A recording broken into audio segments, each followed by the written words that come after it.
Espace TV, le journal de 13 heures.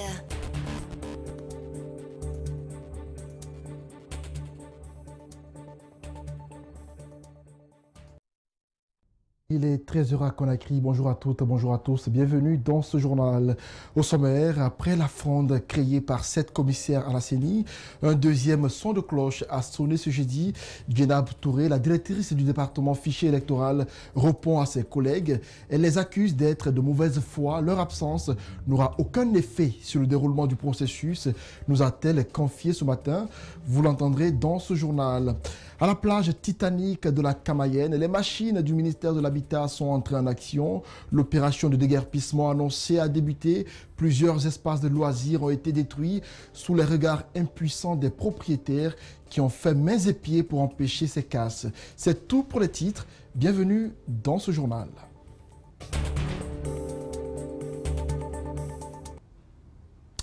Nous commençons ce journal par cette information. La convention du RPG Arc-en-Ciel pour le choix des candidats pour les élections législatives prochaines a débuté ce jeudi. Le président de la République, présent au siège du parti au pouvoir, s'est de nouveau attaqué au cadre de son parti. Alpha Condé milite pour le rajeunissement des candidats qui seront choisis pour lui. Seuls les choix de la base seront retenus. Il est au micro de Djibril Ba qui était présent. Nous sélectionnerons les responsables qui sont effectivement acceptés par la base. Il y aura une proposition de jeunes et de femmes. Mais qu'est-ce que ça fait la force du LPG? Pendant tout notre combat, c'est les gens qui se disaient LPC, je ne vais même pas dire LPG. C'est eux qui ont fait le LPG.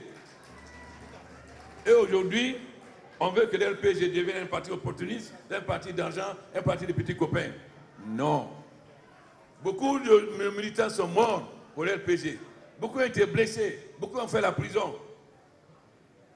Des militants disaient nous ne voulons pas l'argent, nous voulons nous-mêmes. C'est ça le LPG.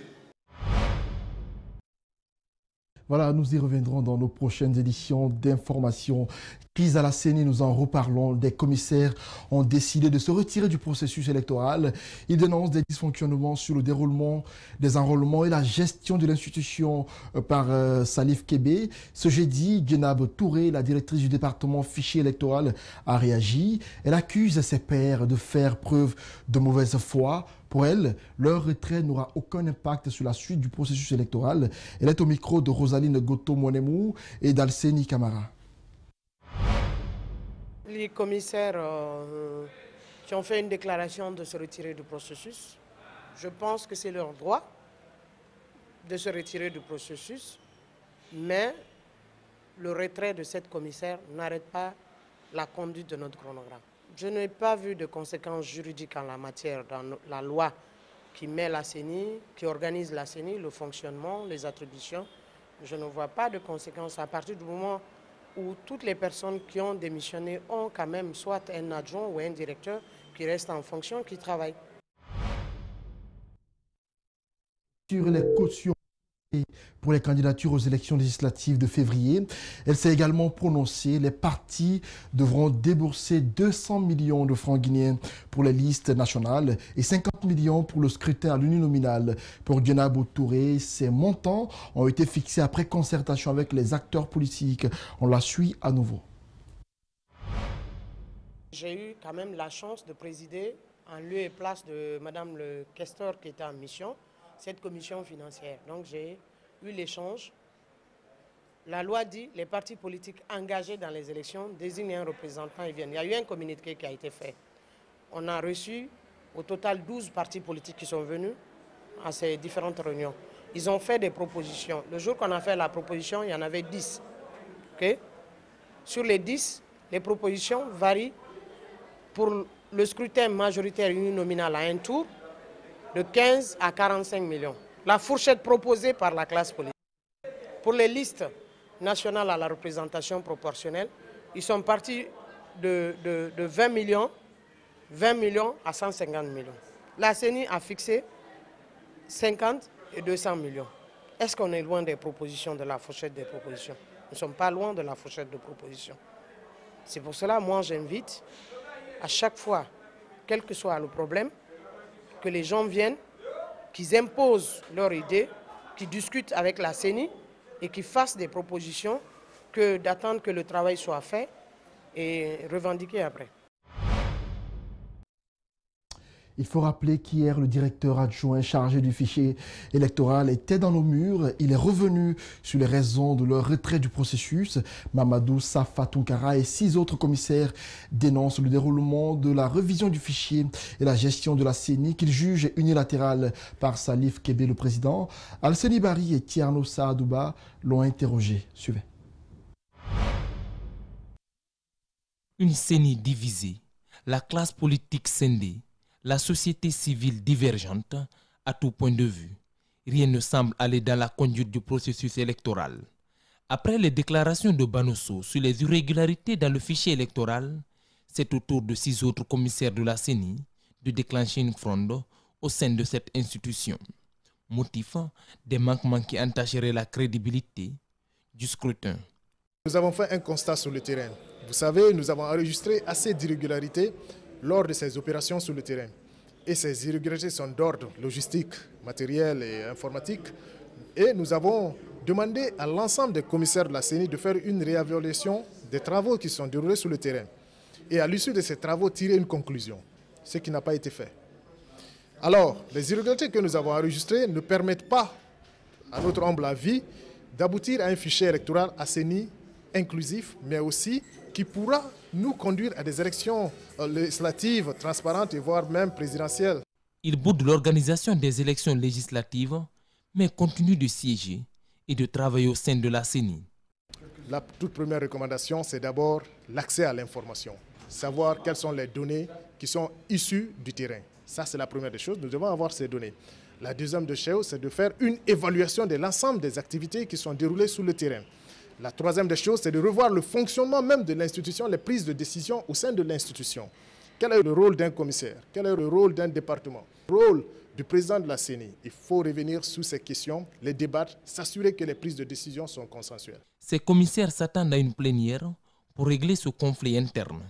Nous espérons que nous aurons une plénière au niveau de la CENI pour revoir toutes les irrégularités, faire des recommandations et prendre des décisions qui s'imposent sur le terrain pour s'assurer que la majeure partie des Guinéens qui sont déjà dans leurs droits puissent se faire enrôler, mais aussi puissent avoir leur récépissé qui va leur permettre d'aller voter, d'aller retirer leur carte d'électeur. Pendant ce temps, les 10 autres commissaires de la CENI continuent de travailler et de dérouler le calendrier électoral avec le début des dépôts de candidature ce mercredi 18 décembre 2019. Dans ce même registre, des acteurs de la société civile qualifient ce retrait des commissaires de la CENI d'actes irresponsables. Ceux interrogés par nos reporters invitent les commissaires à la raison. Mamadou Kalisso, Alseni Kamara. Préparer et participer au processus de la révision et l'enrôlement des électeurs pour se retirer à la fin est inadmissible. C'est un acte insensé qui risque d'affecter sérieusement la suite du processus électoral, selon le président du Conseil national des organisations de la société civile. Vous ne pouvez pas être dans une commission, vous touchez les émoluments, vous occupez des responsabilités, vous planifiez une opération, vous participez à cette opération. À la fin de cette opération, vous sortez pour dire que vous n'êtes pas d'accord sur cette opération. C'est irresponsable. C'est un acte dans le fond, dans la forme, qui ne ressemble à rien et qui n'existe nulle part dans le monde, sauf en Guinée. Et dans le fond, là, ça va porter préjudice au processus électoral. Peut-être que ça a été fait pour ça. Cet autre acteur de la société civile qualifie de non-événement le retrait des 7 commissaires. Il invite les 10 autres à poursuivre le processus déjà enclenché. Et les commissaires qui restent doivent avoir une seule responsabilité. La responsabilité aujourd'hui, c'est quoi? C'est comment travailler à assainir, à apporter les corrections, comment enlever les mineurs dans ce fichier-là, des mineurs qui ont été enregistrés par-ci et par-là, des anomalies signalées par-ci et par-là, comment apporter ces corrections à ce fichier. C'est ça notre demande et nous veillerons à ce que le fichier soit assaini et que le processus continue. Cette bisbille au sein de la Commission électorale nationale indépendante est le fruit de cette CENI politique concoctée par l'UFDG et le RPG Arc-en-Ciel. Ils doivent s'entendre pour achever le processus ou tirer les leçons ensemble. Mais ils ont tiré le vin ensemble, ils n'ont qu'à le boire. On sait que la loi n'était pas bonne. Elle était faite pour arranger. C'était une loi de compromission, y compris le code électoral qui régit aujourd'hui le processus électoral. C'est des lois qui sont des lois biaisées. Et ces lois-là ont été votées grâce à une entente entre deux formations politiques. Mais que ces deux respectent l'opinion nationale, qu'ils assument les conséquences de leur forfaiture. Retrait des commissaires du processus électoral, le bloc de l'opposition constructive est en colère contre la CENI. Son leader, Dr Ibrahima Sori Diallo, demande au président de l'institution d'appliquer l'article 16 de la loi organique pour continuer le processus. À défaut, le BOC compte porter plainte contre la CENI pour être indemnisé. Il a dit ce mercredi à son siège, le président du BOC demande par la même occasion le prolongement du délai de révision des listes électorales. Le reportage est signé Mahmoudou Boulere Diallo et Yacouba Traoré. Le retrait de 7 commissaires de la CENI du processus électoral n'entache pas le déroulement de celui-ci. Ces propos sont du président du BOC. Pour lui, les représentants de l'opposition au sein de l'institution en charge des élections en Guinée sont en train de violer leurs propres lois. Aujourd'hui, nous avons commencé à dépenser. Nous avons commencé à demander à nos représentants de fournir des listes. Des gens payent de l'argent pour aller trouver des documents. Et aujourd'hui, nous avons commencé à faire des pré-campagnes, faire des maquettes, aller déplacer les gens, aller à l'intérieur du pays. On voit des commissaires mal intentionnés démissionner de la CENI, c'est-à-dire ils se fichent des Guinéens, ils se fichent de nous, partis politiques compétiteurs. La colère du leader du bloc de l'opposition constructive ne se limite pas qu'au niveau des commissaires qui se sont retirés du processus. L'organe dans son entièreté est concerné. Je suis tellement énervé contre cette CENI, je suis tellement énervé. Si cette CENI va à l'encontre des dispositions de la Constitution, va à l'encontre des dispositions de l'article 16 de leur propre loi organique, ils vont nous voir en face. Voir le BOC en face, c'est de s'attendre à sa plainte au cas où sa demande ne serait pas prise en compte par la CENI. Si la CENI joue avec le processus, nous allons porter plainte parce qu'on a dépensé. Cette CENI va nous indemniser et va répondre à tout ce qu'on a dépensé. Parlant des révisions des listes électorales, le président du BOC est d'accord que tous les Guinéens ne sont pas dans le fichier. Dans l'enrôlement, nous avons dit, nous demandons que la CENI, le président, par une majorité simple, de décider là-bas de rallonger le processus pour 5 ou 10 jours afin que ceux qui n'ont pas pu se faire enrôler pour qu'ils soient enrôlés. Où est le problème? L'autre faille qu'a commis la CENI, c'est d'ouvrir la candidature sans fixer la caution, note le conférencier. Il lui demande de rectifier le tir.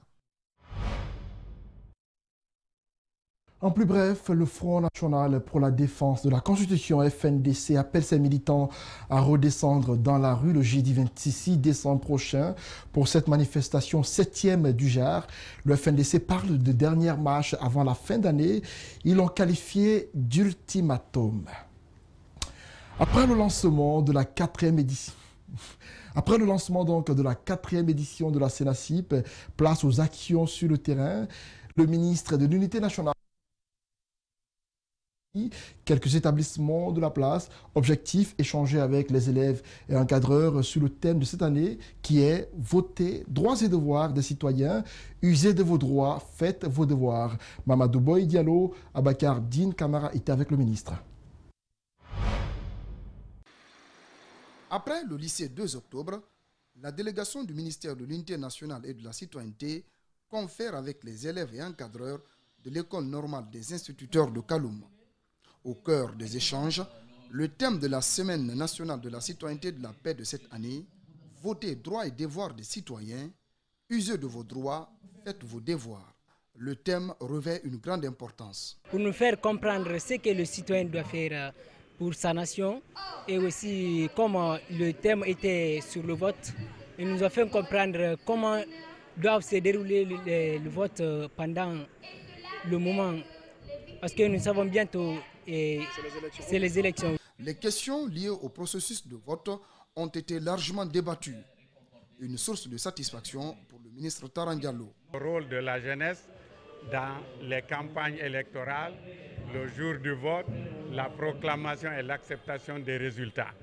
Donc nous avons jugé utile, par rapport à la place et au rôle de la jeunesse, de faire ces conférences, particulièrement dans le milieu scolaire et universitaire. La société civile et les formations politiques sont partie prenante de la CENACIP.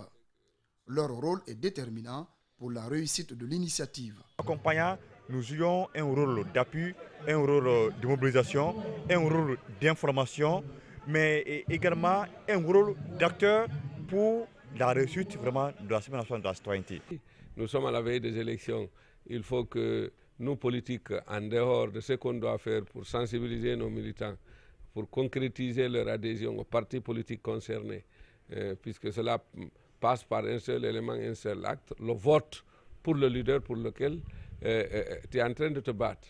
Cette année, la CENACIP va se dérouler du 17 au 23 décembre. Elle sera ponctuée par des rencontres citoyennes. La plage Titanic est un site de loisirs situé entre la Camayenne et la commune de Kaloum. Il est l'un des espaces de divertissement les plus convoités dans la capitale. Depuis un an, il est occupé par des particuliers qui ont construit des restaurants, des maquis, des garages automobiles. Bref, des investissements colossaux ont été faits et aujourd'hui, l'État a décidé de récupérer son domaine sans indemnisation ni relocalisation. Les occupants seront déguerpis. Les machines sont entrées en action depuis le mardi soir. Mamadou Saliouba, Ibrahima Sori 5 Souma pour ce reportage. Ils ont frappé à toutes les portes pour sauver leurs bars, restaurants et garages. Mais aujourd'hui, c'est fini. Sur les toits, à l'intérieur du bar, chacun de son côté fait de son mieux pour sauver quelques affaires. La plage Titanic, autrefois très prisée, est en train de disparaître. C'est déjà perdu, c'est fini. Tout ce qu'on peut demander, c'est qu'on nous dédommage, même si c'est un peu d'argent. On demande le dédommagement parce que c'est trop, vous-même vous voyez, on a presque tout perdu. La plage, qui accueillait autrefois des clients, est envahie par des tôles, des fauteuils et d'autres objets déplacés à la hâte. Personne ne sait où aller et personne n'a encore le choix. Il faut quitter les lieux. On voit juste les militaires sur le site, eux aussi c'est le commandement. Ils sont envoyés, ils doivent respecter, c'est la mission. Quand on demande à un militaire, viens tu fais ça, il exécute et après... Je pense c'est comme ça je vois quoi, parce qu'on n'a personne, on ne nous dit rien, on vient juste, on dépose le camion et puis ces machines-là que vous voyez, juste après on commence à tout déguerpir. Sur les lieux, difficile de cacher sa tristesse. Tous étaient prêts pour célébrer en grande pompe les fêtes de fin d'année et rentabiliser leur investissement. Le 6 décembre, je suis rentré pour venir préparer le réveillon. Ici, en bordure de plage, pour la première fois, organiser un événement en bordure de plage. C'est le 24 décembre, on avait encore un programme prévu, le 31 et le 1er. Donc, voilà. On est là, en fait, les mots nous manquent, je ne sais pas. Mais voilà que tout est détruit. Une désolation immense pour les propriétaires de bars et restaurants, mais aussi pour les garagistes qui se demandent comment faire et où envoyer tous ces véhicules. Ça nous étonne, nous les ouvriers. Nous demandons à l'État de venir en aide aux ouvriers guinéens. Je ne suis pas le seul à être déguerpi à tout moment. C'est parce qu'on n'a pas un lieu fixe, que l'État voit un lieu fixe pour tous les ouvriers guinéens. Maintenant qu'on reste tranquille et qu'on apprend aux autres, parce qu'il y a beaucoup qui sont là qui ont abandonné les études. Que compte faire l'État sur la plage? Les occupants seront-ils dédommagés ou recasés? Sur le site, tout comme au ministère de l'Habitat, aucune réponse pour l'heure. Triste réalité donc. C'est la fin de ce journal réalisé par toute l'équipe de la rédaction. Merci à tous ceux qui l'ont suivi. Bon début d'après-midi chez vous. Au revoir.